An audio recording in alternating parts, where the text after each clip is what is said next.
мистер, то, что ставили 1,5 года назад, чтобы сэкономить, мы не делаем отдельный ремонт, отдельную амортизацию.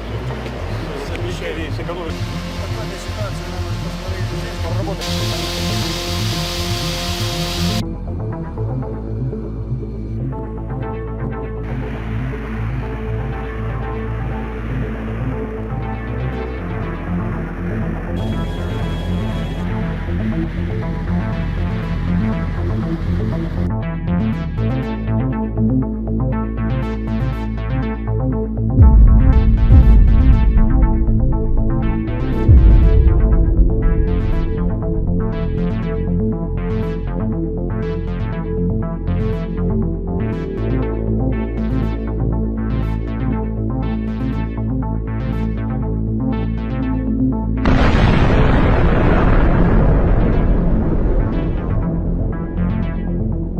Russia has revealed new footage of a Su-34 strike fighter carrying 4 modified FAB-500T bombs fitted with upgraded Unified Gliding and Correction Module (UMPK) guidance and range extension kits, highlighting a continuing evolution in the Russian aerospace forces' approach to launching beyond visual range strikes. The bombers integrated elongated UMPK modules that appear substantially different from earlier versions introduced in 2023, and may incorporate additional propulsion, potentially including a compact turbojet engine, allowing significantly greater ranges than previous glide bomb variants. The new design appears to represent the latest stage in Russia's effort to convert vast Cold War-era bomb stockpiles into precision-guided weapons.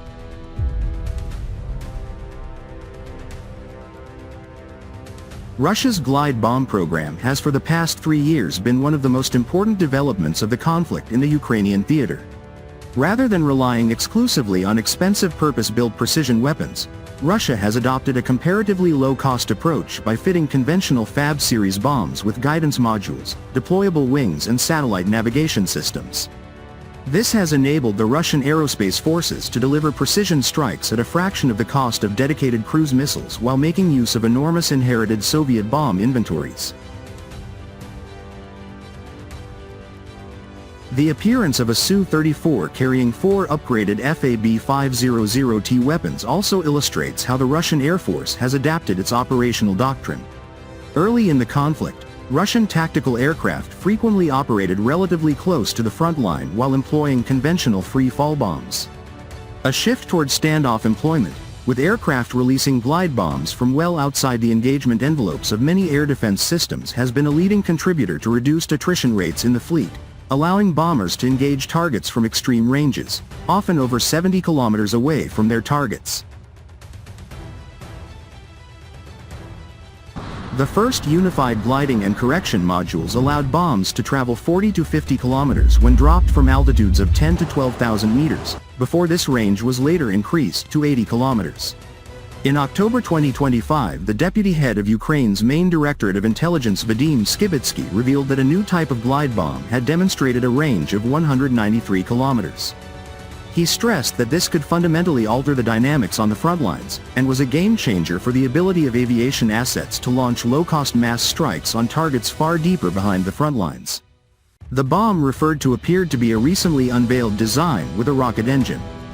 Although more costly than a traditional glide bomb, this rocket-powered bomb is estimated to have still cost just a small fraction as much as a cruise missile capable of delivering a similar payload across a comparable range.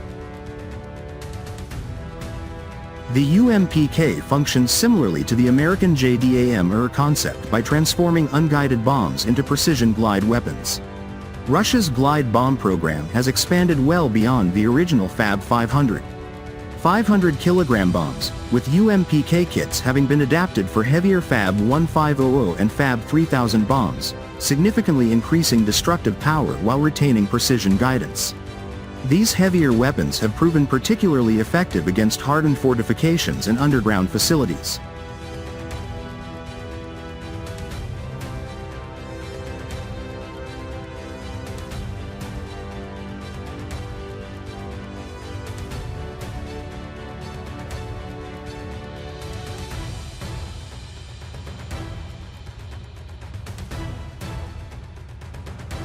The Su-34 is by far the longest-ranged fighter type in the world, and has an outstandingly high weapons carrying capacity, while also being significantly less costly to procure than more complex Su-35 and Su-57 fighters.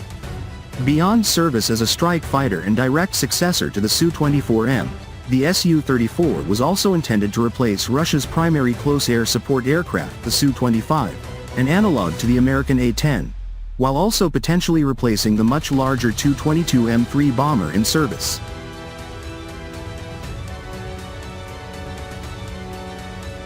Developed as a derivative of the Su-27 flanker air superiority fighter, albeit with an approximately 50% greater weight, the fighters retain a formidable secondary air-to-air combat capability, allowing them to operate without escorts, and to at times be equipped purely for air-to-air operations. The fighters were in mid-June involved in an engagement with Swedish Gripen fighters over the Baltic Sea. Su-34 fighter units have played a particularly central role in the Russian-Ukrainian war, with loss rates remaining low relative to the intensity with which they are flown near the front lines. The Russian aerospace forces from early 2023 began to rely increasingly heavily on using glide bombs to launch attacks from safer distances, with the first unified gliding and correction modules allowing bombs to travel 40 to 50 kilometers when dropped from altitudes of 10 to 12,000 meters altitudes, before this range was later increased to 80 kilometers. In October 2025, the deputy head of Ukraine's main Directorate of Intelligence Vadim Skibitsky stated that a new type of glide bomb had demonstrated a range of 193 kilometers. Improvements in glide bomb technologies have been a primary factor enhancing the combat potentials of Su-34 units.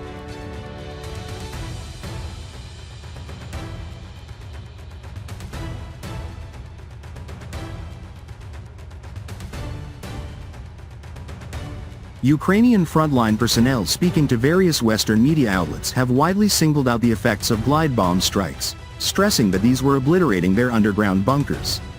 One soldier compared their impact to Hell's Gates, stressing that the Russian aerospace forces would send them 2 by 2 by 2, 8 in an hour. It sounds like a jet coming down on you.